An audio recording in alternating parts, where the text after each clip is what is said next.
Good evening, greetings and salutations. This is Passionate Bliss, and I'm here again tonight to share a thought with you. Okay, but please first go to my YouTube channel, Passionate Bliss. Subscribe, comment, like, share, and I'll talk back to you.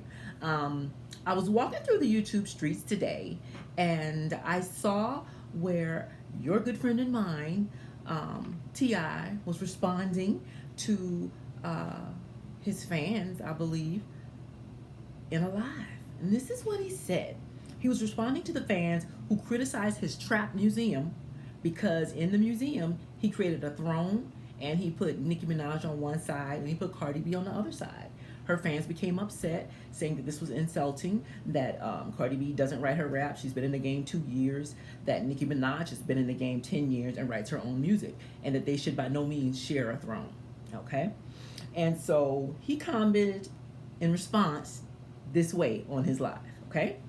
He said he lives in the real world with real problems, where real-ish goes on, where you don't have to create fictitious issues.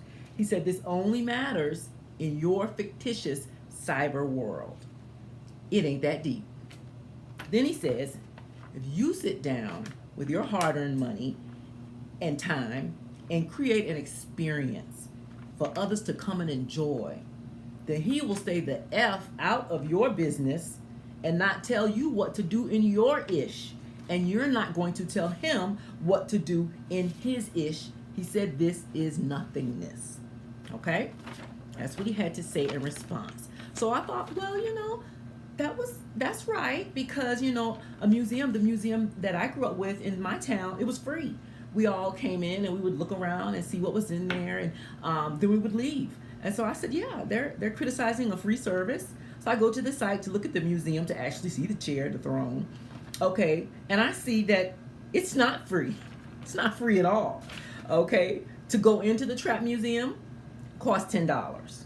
Okay, if you want to participate in an escape from the Trap Challenge, it's $30. So if you go in there for the whole experience of his museum, it's $40 a pop. Okay, so this isn't an experience that you created. He opened a business. Okay, and by the way, also he called them at one point crazy emotional trolls. That is how he referred to these people who made these comments to him. Okay, so I felt like maybe he needed a lesson in customer service because he didn't create an experience for others to enjoy. He opened a business, and the people he was speaking to were his customers and potential customers. Okay, what he received was not a crazy emotional troll. You received a customer complaint, sir. Okay, and what you did in customer service in return, okay, you belittled them, you called them names, you cursed them out. That's your customer service.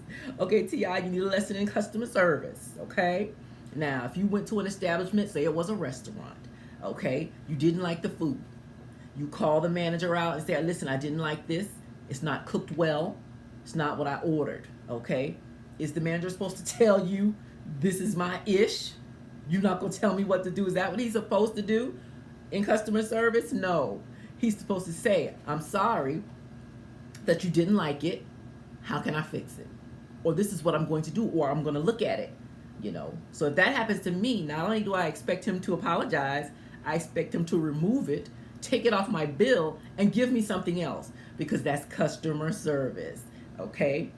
Just so you know, T.I., that's customer service. Your customers made a valid point, and a lot of them agreed with it, okay? If a lot of people say it, there might be something to it, okay?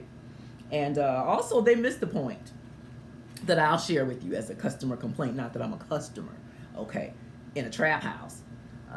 And as a side note, doesn't a trap museum and trap music attract crazy emotional trolls? I'm just asking, I don't know. But as a side note, logistically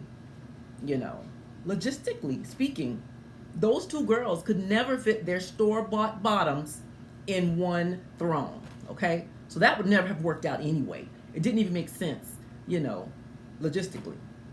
Okay, so that's just another side point that I'm putting in there. as someone who, you know, could potentially be a customer one day.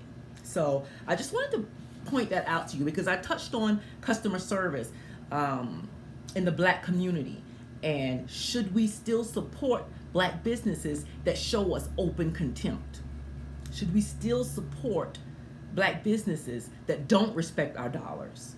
Okay, to me this is a prime example. And I'm surprised because T.I. himself actually got very upset when a lady friend of his did not receive adequate customer service when she went to a restroom.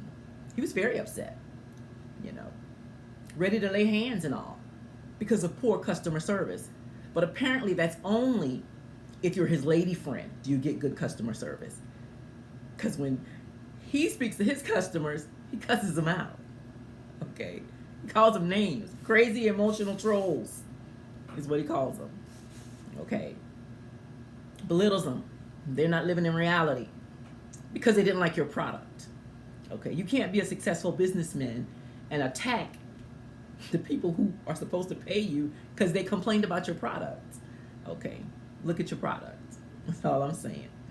And this is my advice as an elder in the community, as a black business owner. And I can give you my word as a black business owner, I will never call you a crazy emotional troll, cuss you out, belittle you, disrespect you, and then still expect you to bring me your dollars. That's my promise to you, okay? May you all have sweet dreams and wait to find them real.